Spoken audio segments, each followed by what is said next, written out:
महिला एवं बाल विकास मंत्री रेखा आर्या ने महिलाओं से जुड़ी विभिन्न योजनाओं की समीक्षा की है। जहां मंत्री रेखा आर्या ने कहा कि हम प्रदेश की हर बहन के सर्वांगीण विकास हेतु संकल्पित है। वहीं शांत प्रदेश उत्तराखंड में बहन बेटियों के खिलाफ लगातार बढ़ते अपराध को लेकर मंत्री रेखा आर्या का कहना है कि अपराध करने वाले बिल्कुल भी बख्शे नहीं जाएंगे। महिलाओं के खिलाफ अपराध पर कड़ा बयान देते हुए मंत्री रेखा आर्या ने कहा कि बहन बेटियों के विरुद्ध अपराध करने वालों पर उत्तराखंड सरकार जीरो टॉलरेंस अपना रही है और ऐसे किसी भी अपराधी को बख्शा नहीं जाएगा। देखिए, मैं समझती हूँ कि महिलाओं के प्रति अपराध उत्तराखंड में जहाँ कहीं भी दुर्भाग्यवश घटित होता है, निश्चित रूप से राज्य सरकार जीरो टॉलरेंस की नीति के साथ उसमें काम करती है। आपने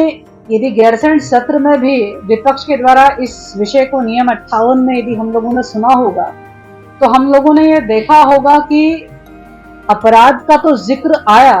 लेकिन केवल राजनीति करने के लिए अपराध और घटना का जिक्र किया गया।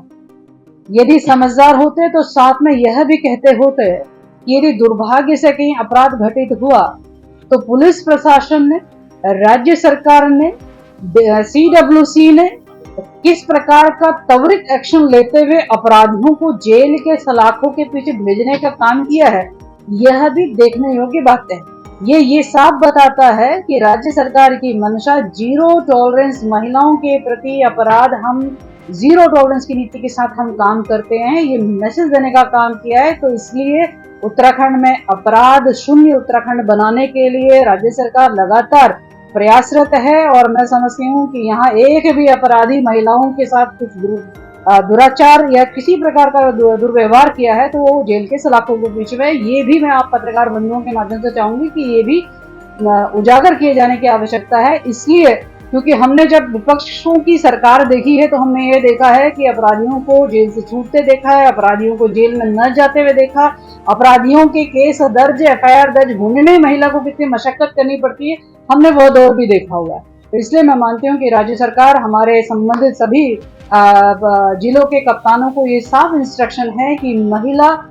यदि अपने ऊपर किसी भी प्रकार का ये महसूस कर रही है कि संबंधित व्यक्ति उस पर बुरी निगाह रखे हुए है या संबंधित व्यक्ति किसी घटना को अंजाम देने की उसमें भी है तो उसको तुरंत FIR दर्ज करना, उस पर कार्रवाई करना, ये साफ दिशा निर्देश है। इस प्रकार से मामले कह सकते हैं कि 1 से 2 या 2 से 4 होंगे।